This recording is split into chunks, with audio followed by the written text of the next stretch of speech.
A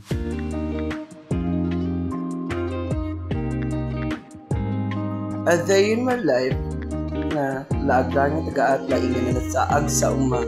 For today's video guys, mag-add to ta sa amo ang picking area na ginakuha na mga kangkong sa wala nakabalo at isa po dahil ang pag-iyas ang kauntaw food products nag-produce me of different kind of a products like kangkong chips, kamote chips, taro chips, sa chips, sili, leaves chips, kagdagan pa. So naabot na dito sa akong destination, no? So natadirian sa picking area mag-pika o kaning kangkong sama sa ano na ko niyo nagtatantaw na ko doon sa budget kung okay diri ang kangkong o himsupa ang pagpalangga mo sa iya. Uy! Ate Kra. I'm just kidding. O diri ano, makita ginalantaw-lantaw na ko niyang kangkong kung pwede ba na ma-classify na may dagko diri ang ay gagmay. So mag-pick tas ang kaning standards lang na pwede na may mong kangkong chips. Kaya amo man ako ang pangabuhian sa wala nakabalos na ako galit na gahimo sang kangkong chips na taga-atay mo ng Sarangani province. I just wanted to clarify everyone that I was produced and I think I will give the best sustainability and quality of our products. We have a different kind of a distributing channels from Digos City, Kidapawan, and oy, nag-isaya-saya na patri ako. Muna naman ako gadones sayawan na to ang mga tao na nay bago nakasuko sa ato miskan wa na to diyon sa we're back to distributing channels.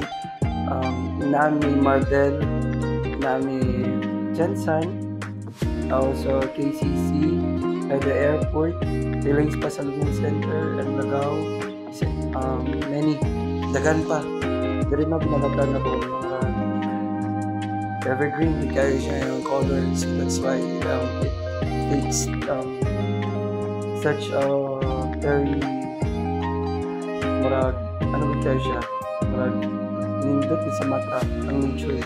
It's better than the city. Layo sa syudad duol sa lunangan.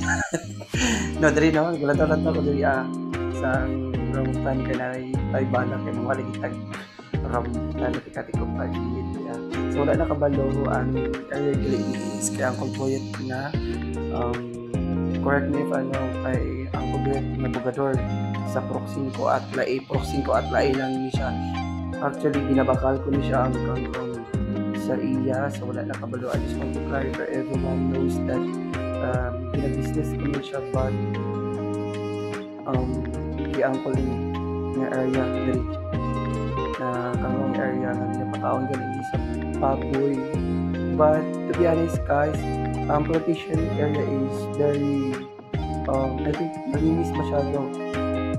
Then pwede ko lang siya one of my resources sa mga products ko like ito kangkong chips ginagawa ko diri nagbaktas na ng lubong na ng atong tiil diri sorry for my different kind of usage of language like Bisaya or rather dialect. Correct me if I'm wrong. Dialect na Bisaya use Tagalog, Bisaya, Ilonggo. Ano nga na kami kangkong dire. Technically, ang akong kauban is cousin na ako ni siya was also helping me to pick the kangkong. And sa kining area is lapad ano siya sa ganagaingon naurot na ang kangkong sa pagkuha o diri. No, dili ni siya dili maurot kay very lapad kaayo siya. kung mahurot man ako ni siguro dagko na akong factory so gagmay pa man ang negosyo no. I was starting my business into a small amount 320 karon iskan asa na siya nakaabot. I was thankful and grateful sa blessings na nagaabot sa akong kinabuhi. But to be honest guys, I have a ano talaga sipag, tiyaga plus diskarte and consistency kag hard work sa akong ginabuhat no. Dati kay ako ang mindset kay dili ko mamaligya pag na ako'y kwarta but kung katong time nga nahurot na akong kwarta, malibot na pud ko magluto na pud ko. Kulira. Pero sige kay naka-lesson learn man ta everything kay we ano talaga encounter sa mga bagay nga dili sa maayo sa atong kinabuhi, you know, we should must going straight kay murag atong mali murag ano na to itadlongon. So mali nga mindset kali na no. So based on what time nga dapat you see no sa ako ang finished product sa production area naman is hindi lang natin pwede ano no as a content kasi masyadong maselan hindi pwede ang ipakita